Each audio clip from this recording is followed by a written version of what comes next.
Student, myself Sandhya Pewada, I am your Hindi language teacher. आज हम standard 5 के अंदर हमारा लेसन नंबर 15 है, जिसका टाइटल है यानी कि शीर्षक है खरगोश और हाथी। यानी कि ये जो हमारा स्टोरी है वो बहुत ही मस्त बढ़िया एक कहानी है जो पंचतंत्र के वहां से ली गई है। यानी कि यहाँ पे खरगोश और हाथी के बारे में यहाँ पे कहानी दी गई है। तो खरगोश एक छोटा सा जानवर है और हाथी बहुत बड़ा। ये तो हम सब जानते हैं कि जो खरगोश होता है यानी कि रैबिट, वो कैसा एनिमल है, छोटा होता है। उसकी जो कद है, उसका आकार है वो छोटा होता है। और जो हाथी यानी कि एलिफेंट, उसका जो कद है, उसका आकार कैसे होता है, बड़ा होता है। तो इस कहानी में खरगोश किस प्रकार अपनी समझदारी से हाथियों से अपनी रक्षा करते हैं, इसका वर्णन है।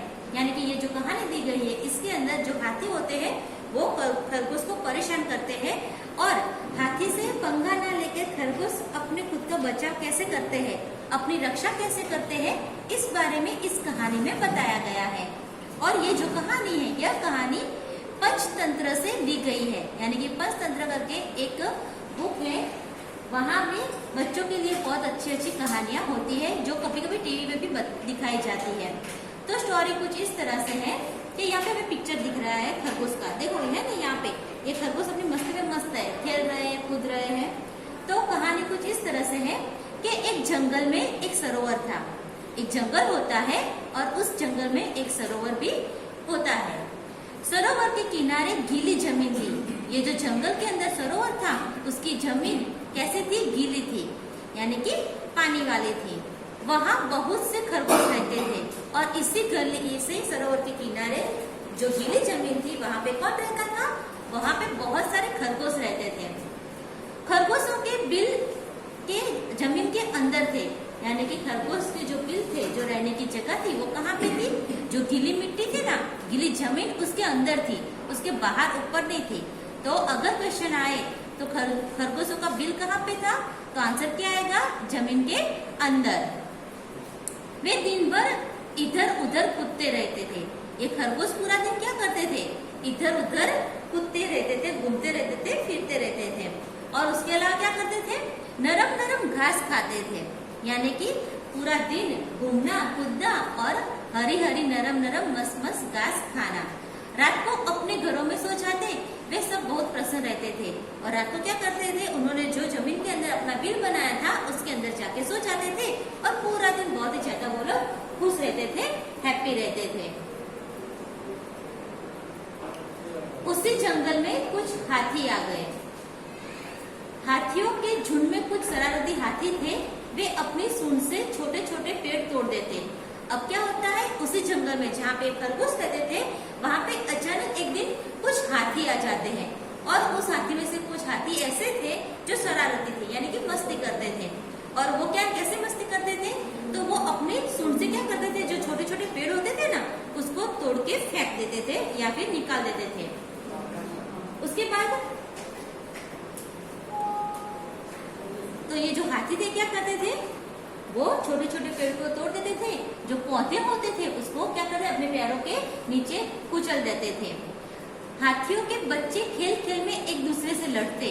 कभी एक छोटा हाथी नीचे होता, कभी दूसरा। तो ये उनके जो बच्चे थे, हाथी तो शरारती थे, साथ में उनके जो बच्चे थे वो भी बहुत ज्यादा शरारती थे। तो वो खेल खेल में एक दूसरे से झगड़ा करना शुरू कर देते थे, लड़ने झगड़ने लगते थे। और ऐसा लड़ते थे, कभी एक हाथी नीचे हो, दूसरा ऊपर हो, तो दूसरा नीचे हो, तो पहला वाला ऊपर हो। इस तरह से ये लोग लड़ते थे। हाथी पानी से बहुत प्यार करते हैं। हम सब जानते हैं कि हाथी को पानी बहुत ही ज्यादा प्यारा होता है। उनको पानी के अंदर खेलना बहुत ही ज्यादा अच्छा लगता है।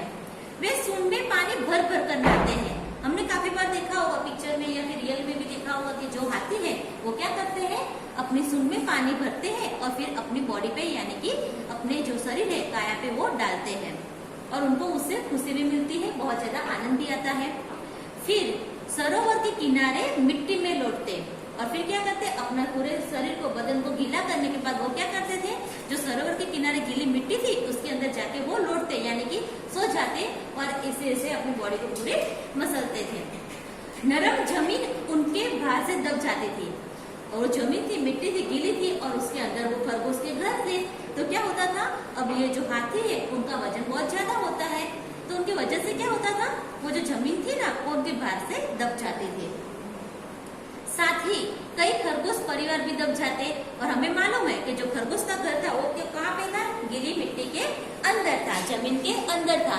तो जब ये हाथी वहां पे लौटते थे अपनी मस्ती में तो क्या होता था, उनकी वजह से ये जमीन थी वो दब जाती थी और अंदर जो घर थे खरगोश के वो भी वहां पे दब जाते थे और टूट जाते थे। इससे खरगोश बहुत दुखी थे। अब उनका घर टूटता था तो उनको दुख तो होगा ना, तो ये जो खरगोश थे अब वो दुखी हो गए थे क्योंकि उनका घर अब टूट रहा था और उनका जान का भी जोखिम था। उसके बाद क्या होता है कि खरगोशों के सरदार ने एक उपाय सोचा। अब ये उनकी हर रोज की समस्या हो गई थी, ये हाथी उनका घर को नुकसान पहुंचा रहे थे, उनको भी नुकसान पहुंचा रहे थे। तो उनका एक लीडर था, खरगोश का सरदार यानी कि उनका लीडर था। तो उन्होंने एक उपाय सोचा, उपाय बताया कि कुछ चुने हुए खरगोशों के साथ वह हाथियों के सरदार के पास गया। जिस तरह खरगोशों का सरदार था उसी तरह हाथियों का भी सरदार था। तो खरगोशों के सरदार ने उनको उपाय बताया और अपने 2-4 कुछ अच्छे जो समझे हुए सुलझे हुए खरगोश थे उनको अपने पास साथ में लेकर वो हाथियों का जो सरदार था ना उनके पास गया। कुछ दूरी पर बैठ खरगोशों के सरदार ने अपने अगले पांव उठाए। उसने उन्हें हाथ जोड़ नमस्कार किया। हाथी ने सूंड उठाकर नमस्कार का उत्तर दिया। अब ये जो खरगोश गए थे अपने लीडर के साथ, अपने सरदार के साथ, वो हाथियों के सरदार को मिलने तो वो वहां पे गए और उन्होंने उनको नमस्कार किया। तो हाथी ने उनके नमस्कार का उत्तर कैसे दिया, अपनी सूंड हिलाकर, यानी कि उन्होंने उसके जो खरगोश थे उसके नमस्कार को स्वीकार किया। खरगोश सरदार बोला, हम चांद के भांजे हैं, चांद में आप हमारे भाई बंधुओं को देख सकते हैं, हमारे कुछ भाई धरती पर रहने आए हैं। अब उन्होंने क्या बोला सरदार ने कि हम जो है ना वो चांद के भांजे हैं और हमारे आप देखोगे चांद के अंदर आपको हमारे भाई बंधु दिखाई देंगे और उसमें से कुछ जो हमारे भाई बंधु है वो इस धरती पर अभी रहने आए हैं। देखो पिक्चर में दिख रहा है ना, यहाँ पे ये खरगोश का लीडर है, वो हाथी है और यहाँ पे कुछ जो बच्चे हैं वो यहाँ पे शरारत कर रहे हैं और ये तालाब है, तालाब के अंदर यहाँ पे चांद का हमें प्रतिबिंब दिख रहा है। उसके बाद क्या बोला कि हम चांद के भांजे हैं और हमारे कुछ जो रिलेटिव है वो यहाँ पे धरती पे आए हैं। उसके बाद क्या बोलते हैं कि मामा रोज सरोवर में आते हैं हमसे मिलने, यानी मामा यानी कि कौन, चांदा मामा। तो क्या बोला कि जो चांदा मामा है वो हमसे मिलने के लिए रोज सरोवर में आते हैं, वे आपसे नाराज है। हाथी बोला, क्या, क्यों नाराज है, हमने क्या किया? खरगोश के सरदार ने क्या बोला कि हमारे जो रिलेटिव है जो चांद पे है और हमारे जो चांदा मामा है वो हर रोज हमें मिलने ये तालाब में आते हैं, लेकिन वो आपसे नाराज है। तो ये सुनकर जो हाथी का सरदार था वो बोला, क्यों, वो हमसे नाराज क्यों, हमने ऐसा तो क्या किया कि आपके जो चांदा मामा है वो हमसे नाराज हो गए? तो खरगोश बोला, सरोवर के समीप नरम मिट्टी में सुराख कर हमने अपने घर बनाए हैं। तब जब हाथी ने पूछा कि वो हमसे नाराज क्यों है, तो खरगोश क्या बोलता है कि जो सरोवर है उसके समीप यानी कि नजदीक जो नरम यानी कि जो गीली मिट्टी है उसके अंदर सुराख कर यानी कि उसके अंदर होल करके हमने हमारी बिल बनाए, बिल यानी कि घर बनाए हैं। और आपके आने से सुराख दब गए जिससे चांदा मामा के बहुत से भांजे दब गए, इसलिए वे आपसे बहुत नाराज है। तो आप लोग वहाँ पे आपको मालूम नहीं था कि नीचे हमारे घर है और आप लोगों की वजन की वजह से हमारे घर टूट गए हैं और उसमें जो चांदा मामा थे उनके कुछ भांजे भी दब गए हैं, इसलिए वो आपसे नाराज है। खरगोश आगे बोला, वे रात को सरोवर में आएंगे और उन्हें यह देखकर अच्छा नहीं लगेगा। फिर क्या बोला खरगोश ने कि हमारे चांदा मामा रोज रात को आते हैं हमें देखने के लिए, यहाँ मिलने के लिए। अगर आज रात को वो आए और उन्होंने ये सब ऐसा देखा कि वापस उनके कुछ भांजे दब गए हैं तो उनको ये अच्छा नहीं लगेगा। फिर ये जो खरगोश है हाथी को बोल के वहां से चला जाता है। फिर क्या होती है, रात हुई, यानी कि रात होती है। पूर्णमासी का चांद निकला। पूर्णमासी यानी कि जो पूनम होती है उस दिन जो चांद होता है वो पूरा संपूर्ण गोल होता है और बड़ा दिखता है, हर रोज से ज्यादा बड़ा दिखता है। हवा तेज थी, यानी कि उस दिन जो हवा थी वो बहुत ही ज्यादा तेज थी, उसका बहाव तेज था। सरोवर में हल्की हल्की लहरें उठ रही थी और ये जो हवा थी उसकी वजह से जो सरोवर था उसका जो पानी था उसके अंदर हल्की हल्की लहरें उठ रही थी। चांद लहरों के साथ साथ ऊपर नीचे हो रहा था। ये जो लहरें हो रही थी उसकी वजह से जो चांद का प्रतिबिंब है वो पानी की लहरों के साथ ऊपर नीचे वो भी हो रहा था। हाथी और खरगोश वहां पहुंच गए। जब उन लोगों की दोनों सरदार की बात हुई तब हाथी ये चेक करने के लिए वहाँ पे आता है कि सच्ची में खरगोश ने जैसा बोला वैसा है कि नहीं। वो देखने के लिए हाथी और खरगोश वहाँ पे पहुंच जाते हैं। कहाँ पे पहुंच जाते हैं? वो सरोवर के पास। खरगोश बोला, देखिए महाराज, चंदा मामा गुस्से में कांप रहे हैं, आप जल्दी यहाँ से दूर चले जाए, लगता है मामा बहुत नाराज हो रहे हैं। जब वो लहरों की वजह से चांद ऊपर नीचे हो रहा था, तब खरगोश ने इसका फायदा उठाते हुए क्या बोला? महाराज यानी कि कौन? वो हाथी का सरदार। क्या बोला? आप देखो, आप खुद ही देख लो, ये जो देखो चांद गुस्से में ऊपर नीचे कैसे हो रहा है, तो बेहतर रहेगा कि आप लोग अपने झुंड के साथ यहाँ से दूर चले जाए, वरना ये जो चंदा मामा है बहुत ज्यादा नाराज आपसे हो सकते हैं। हाथियों के सरदार ने अपने झुंड की तरफ देखा, सभी डर गए थे। सरदार ने अपनी सूंड ऊपर उठाई, सभी हाथियों ने ऐसा ही किया। अब सरदार बोला, चमकते हुए चांद को हमारा नमस्कार, हम अपनी गलती मानते हुए आपसे क्षमा मांगते हैं, आप हमें क्षमा करें, हम अभी दूसरे जंगल में चले जाते हैं, अब ऐसा काम नहीं करेंगे जिससे दूसरों को तकलीफ हो। अब जब खरगोश ने बोला कि चंदा मामा बहुत ज्यादा गुस्से हो रहे हैं, तो हाथियों के सरदार को समझ में आ गया कि नहीं, इनकी बात सच्ची है। इसलिए वो क्या करता है, अपनी सूंड उठा के अपने बाकी जो हाथी थे झुंड में, उनको सबको समझाता है कि हमें यहाँ से निकल जाना चाहिए। और फिर वो क्या करता है, जो चांदा मामा था उसको नमस्कार करता है और अपनी गलती को मानते हुए बोलता है कि हमें क्षमा कर दो, हमें माफ कर दो, हम इस जंगल से दूसरे जंगल में चले जाते हैं और कहीं पे किसी को भी ऐसा काम नहीं करेंगे जिसकी वजह से दूसरों को तकलीफ हो। यानी कि ये जो हमारा कहानी थी खरगोश और हाथी वाली, वो यहाँ पे कंप्लीट होती है। हम इसे शब्दार्थ देखेंगे। यहाँ पे पहला दिया है सरोवर यानी कि झील, परिवार, एक घर में रहने वाले लोग, बंधु यानी कि भाई, कुचलना यानी कि दबाना, तोड़ना, मसलना, क्षमा यानी कि माफी, सुराग, छेद, पूर्णमासी, जिस रात चांद गोल होता है यानी कि पूनम, भांजा यानी कि बहन का लड़का, और लास्ट है समीप यानी कि नजदीक। उसके बाद यहाँ पे मुहावरा दिया है, एक ही दिया है, गुस्से से कामना यानी कि क्रोधित होना। और उसके बाद इसी लेसन का अभ्यास दिया है जो हम देखेंगे कि उसमें पहला वाला प्रश्न दिया है कि इस कहानी में 3 चित्र दिए गए हैं, हर एक चित्र के संदर्भ में वर्णन कीजिए। हमने कहानी देखी, 3 पेज पे अलग 3 पिक्चर दिए हैं और उसके अंदर जो पहला पिक्चर, इसमें क्या देख रहा है हमें, जो खरगोश है अपनी मस्ती में मस्त है, सरोवर के किनारे रहते हैं और गीली मिट्टी में वो खेलते हैं और पूरा दिन उछल कूद करते हैं। उसके बाद दूसरा पिक्चर था, उसके अंदर हमने देखा था कि जो खरगोश है वो अपने सरदार के साथ मिलके हाथी के सरदार को विनती करने जाता है। और उसके बाद तीसरा पिक्चर है जिसके अंदर खरगोश की बात सुनकर हाथी का सरदार वहां पे देखने आता है कि सच्ची में चांदा मामा गुस्से होते हैं या नहीं होते हैं। तो ये जो 3 पिक्चर है उसका मैंने अपने ओर से बहुत ही ज्यादा शॉर्ट में वर्णन किया है, जो आप अपनी ओर से कंप्लीट बुक में से देख के लिख सकते हैं। उसके बाद दूसरा दिया है कि मुहावरों के वाक्य प्रयोग के बारे में सही विकल्प चुनिए।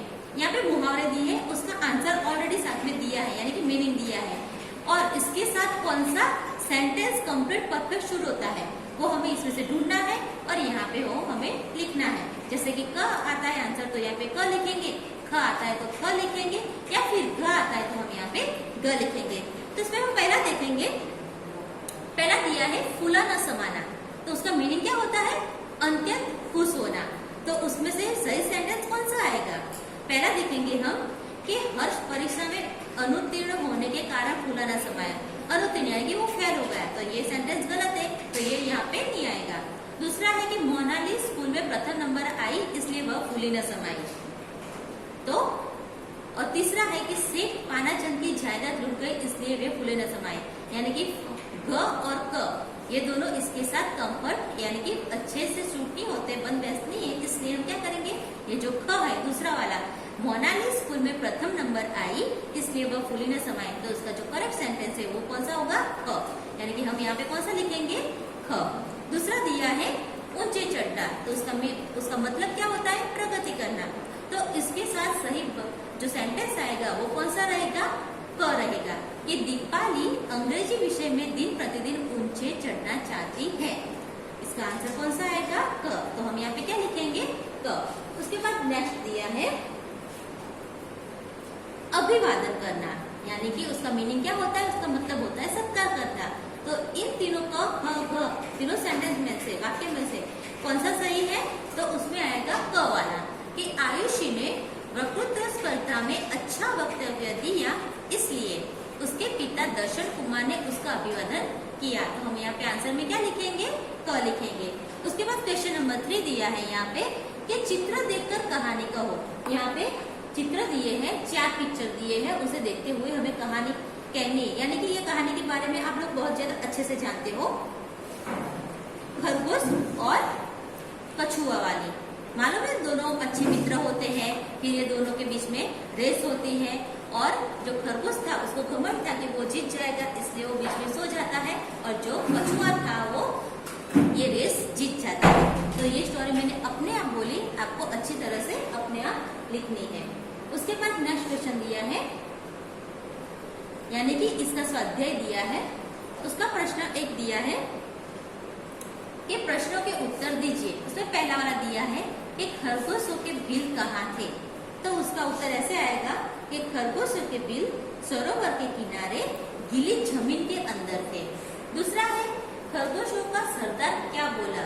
तो उसका उत्तर ऐसे आएगा, खरगोशों का सरदार बोला, हम चांद के भांजे हैं, मामा रोज सरोवर में हमसे मिलने आते हैं, वे आपसे नाराज है।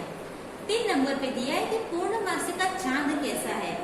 तो उसका उत्तर आएगा पूर्णमासी का चांद गोल है। 4 नंबर पे है कि तालाब में क्या दिखाई दे रहा है। तो उसका उत्तर आएगा तालाब में चांद दिखाई दे रहा है और वह लहरों के साथ साथ ऊपर नीचे हो रहा है। 5 नंबर पे दिया है कि चंदा मामा से माफी कौन मांग रहा है। तो उसका उत्तर आएगा कि चंदा मामा से माफी हाथियों का सरदार मांग रहा है, या फिर हाथियों का सरदार चंदा मामा से माफी मांग रहा है। उसके बाद सेकंड क्वेश्चन दिया है कि मातृभाषा में अनुवाद कीजिए, यानी कि मातृभाषा यानी कि हमें यहाँ पे इंग्लिश के अंदर अंग्रेजी में ट्रांसलेशन करना है। तो ये जो है मैं PDF के अंदर आपको सेंड कर दूंगी, जो आपको देख के लिख देना है। उसके बाद यहाँ पे क्वेश्चन 3 दिया है कि संदर्भ पुस्तक पढ़कर पता करो और लिखो कि पूर्णमासी कब होती है और अमावस्या कब होती है। तो पूर्णमासी कब होती है और अमावस्या कब होती है वो आपको लिखना है। मैं आपको थोड़ा बहुत बता देती हूँ कि प्रत्येक भारतीय महीने के शुक्ल पक्ष के 15वें दिन पूर्णमासी और कृष्ण पक्ष के 15वें दिन अमावस्या होती है। मैंने आपको इतना बताया, इसके बाद और डिटेल चाहिए जो आपको अपने खुद ढूंढनी होगी। इसके बाद यहाँ पे दिया है योग्यता विस्तार, यानी कि पुस्तकालय में उपलब्ध पुस्तकों में से कहानियां पढ़कर प्रार्थना कार्यक्रम में या कक्षा में कहिए। यानी कि पुस्तकालय यानी कि लाइब्रेरी, वहां से आपको जो भी बुक अच्छी लगे, उसके अंदर जो भी कहानी आपको अच्छी लगे वो आपको पढ़नी है। उसके बाद आपको क्या करना है, यही कहानी को आपके जब प्रार्थना हो कार्यक्रम होता है या फिर आपको जब क्लास में जाते हो तो वो आपको सुनानी है। उसके बाद लास्ट दिया है इस लेसन के अंदर कि पढ़िए और समझिए। यहाँ पे कुछ सेंटेंस दिए हैं जो हमें अच्छे से पढ़ना है, समझना है और फॉलो करना है। तो पहला क्या है, समझदारी से बड़ा कार्य हो सकता है। अगर हमें कोई भी काम करना है तो उसके लिए क्या होना जरूरी है, समझदारी। जल्दबाजी में कोई काम नहीं करना चाहिए। दूसरों को तकलीफ हो ऐसे कार्य हमें नहीं करना चाहिए। हमारी वजह से किसी को कोई प्रॉब्लम हो, कोई किसी को हर्ट हो, तकलीफ हो, दुख हो, तो ऐसा काम हमें नहीं करना चाहिए। और लास्ट दिया है कि जल्दबाजी से कार्य सफल नहीं होते, धीरज से कार्य सफल होते हैं। यानी कि कोई भी कार्य करने के लिए हमें जल्दबाजी नहीं करनी चाहिए, उसको अच्छे से और धीरज के साथ कार्य करना चाहिए ताकि हमें सफलता मिले। यानी कि ये जो हमारा लेसन नंबर 15 था खरगोश और हाथी, वो यहाँ पे कंप्लीट होता है। Okay, thank you.